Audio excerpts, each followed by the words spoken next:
जय Shri Shyam. Welcome back to Kirdar family. आज मैं आपके साथ श्रावण मास महात्मा 28वां अध्याय सुनाने जा रही हूँ। तो शुरू करते हैं गणेश वंदना से। ओम गणपताय नमः, जय गुरुदेवाय नमः, ओम नमो भगवते वासुदेवाय, हर हर महादेव। तो श्रावण मास की कथा इस प्रकार है। अगस्त्य जी को अर्घ्य प्रदान करने की विधि बताई गई है। तो ईश्वर बोले, हे ब्रह्मपुत्र, अब मैं अगस्त्य जी को अर्घ्य प्रदान करने की उत्तम विधि का वर्णन करूंगा, जिसे करने से मनुष्य सभी वांछित फल प्राप्त कर लेता है। अगस्त्य के उदय के पूर्व काल का नियम जानना चाहिए। जब समरात्रि अर्थात 8 या 10 रात्रि उदय होने में शेष रहे, तब 7 रात्रि से पहले उदय काल तक प्रतिदिन अर्घ्य प्रदान करें। उसकी विधि मैं आपसे कहता हूँ। जब से अर्घ्य देना प्रारंभ करें, उस दिन प्रातःकाल श्वेत तिलों से स्नान करके गृह आश्रमी मनुष्य श्वेत माला तथा श्वेत वस्त्र धारण करे और सुवर्ण आदि से निर्मित कुंभ स्थापित करे, जो छिद्र रहित और पंचरत्न से युक्त हो। घृत पात्र से संवनित अनेक प्रकार के मोदक आदि भक्ष्य पदार्थ तथा फलों से संयुक्त माला वस्त्र से विभूषित तथा ऊपर स्थित ताम्र के पूर्ण पात्र से सुशोभित हो। तो उस पात्र के ऊपर अगस्त्य जी की सुवर्ण प्रतिमा स्थापित करें, जो अंगुष्ठ मात्र प्रमाण वाले पुरुषाकार 4 भुजाओं से युक्त स्थूल तथा दीर्घ भुजदंडों से सुभूषित, दक्षिण दिशा की ओर मुख किए हुए, सुंदर शांत भाव संपन्न, जटामंडलधारी, कमंडलू धारण किए हुए, अनेक शिष्यों से आवृत, हाथों में कुश तथा अक्षत लिए हुए हो। ऐसे लोपामुद्रा सहित मुनि अगस्त्य का आवाहन करें और गंध पुष्प आदि 16 उपचारों तथा अनेक प्रकार के नैवेद्यों से उनका पूजन करें। इसके बाद भक्तियुक्त चित्त से उन्हें दही तथा भात की बलि प्रदान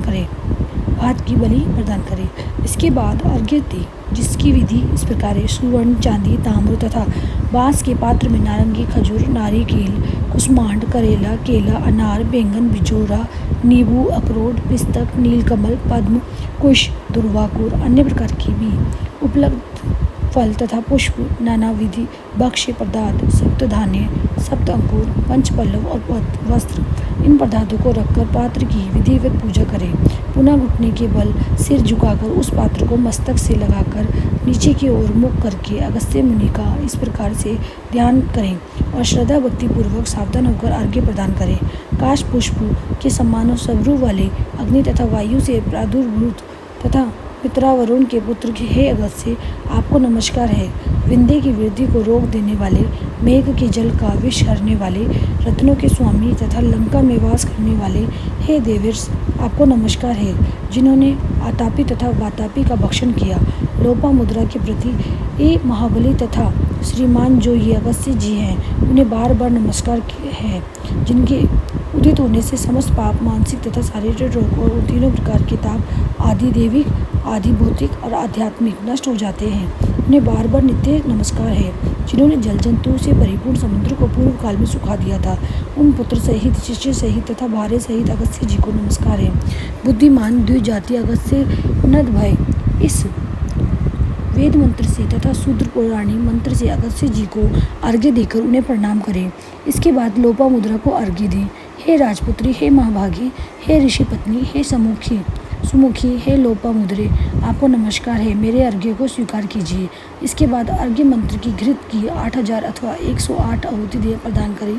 इस प्रकार करके अगस्त्य जी को प्रणाम करने के बाद ये कहकर विसर्जन करें कि बुद्धि से परे चरित्र वाले हे अगस्त्य, मैंने सम्यक रूप से आपका पूजन किया है, अतः मेरी इहलौकिक तथा पारलौकिक कार्य सिद्धि को करके आप प्रस्थान कीजिए। इस प्रकार उन अगस्त्य जी को विसर्जित करके वेद वेदांग के विद्वान, निर्धन तथा गृहस्थ ब्राह्मण को समस्त पदार्थ अर्पण कर दें और मुख से ये कहे कि सत्कार किए गए अगस्त्य जी ब्राह्मण रूप से स्वीकार करें। अगस्त्य ही ग्रहण करते हैं, अगस्त्य ही देते हैं और दोनों का उद्धार करने वाले भी अगस्त्य ही हैं। अगस्त्य जी को बार बार नमस्कार है। दोनों मंत्रों का उच्चारण करके दान करें। ब्राह्मण आदि पूर्व विहित वैदिक मंत्र का उच्चारण करें और शूद्र पौराणिक मंत्र का उच्चारण करें। उसके बाद सुवर्णमयी सींग वाली, दूध देने वाली बछड़े सहित चांदी की खुर वाली, ताम्र के पीठ वाली अत्यंत सुंदर कांसे की दोहनी से युक्त और घंटा तथा वस्त्र से सुविभूषित श्वेत वर्ण की धेनु प्रदान करें। अगस्त्य मुनि के उदय के 7 दिन पूर्व से इस प्रकार अर्घ्य देकर ही 7वें दिन दक्षिणा सहित गो प्रदान करें।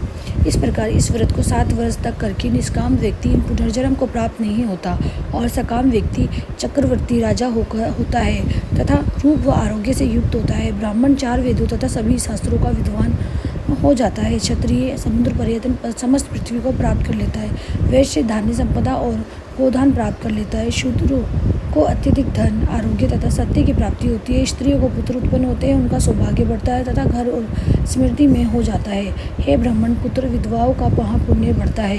कन्या रूप गुण संपन्न पति प्राप्त करती है और दुखी मनुष्य रोग से मुक्त हो जाता है। जिन देशों में मनुष्य के द्वारा अगस्त्य जी की पूजा की जाती है, उन देशों में मेघ लोगों की इच्छा के अनुसार वृष्टि करता है। वहाँ प्रकृति आपदाएं निर्मूल हो जाती है और व्याधियाँ नष्ट हो जाती हैं। जो कोई भी अगस्त्य जी के इस अर्घ्य दान का पाठ करते हैं अथवा सुनते हैं, वह सर्वश्रेष्ठ मनुष्य पापों से छूट जाते हैं और पृथ्वी लोक में दीर्घकाल तक निवास करके हंस युक्त विमान से स्वर्ग जाते हैं। जो लोग जीवन पर्यटन निष्काम भाव से इसे करते हैं, वे मुक्ति के भागी होते हैं। इस प्रकार श्री स्कंद पुराण के अंतर्गत श्री ईश्वर सनत कुमार संवाद में श्रावण मास महात्म्य में अगस्त्य अर्घ्य विधि नामक 28वां अध्याय पूर्ण हुआ।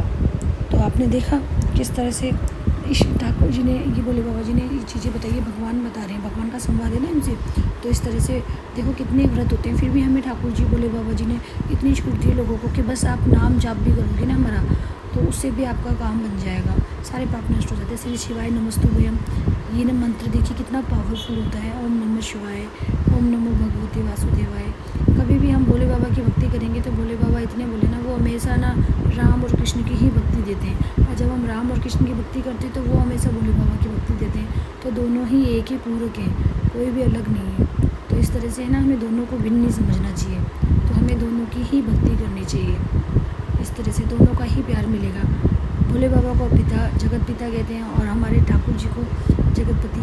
तो देखिए हमेशा पिताजी जब कब खुश होते हैं, जब हमारे पति हमारे साथ खुश होकर हम अपने घर में जाते हैं, तो हमारे पिता कितना वेलकम करते हैं कि हाँ बच्चे अपने पति के साथ आए हैं। तो इसी तरह से भोले बाबा भी खुश होंगे। तो इसी तरह से तो हमें दोनों को ही मनाना है, हमारे हर और हर को हरि को, इस तरह से। तो हर हर महादेव।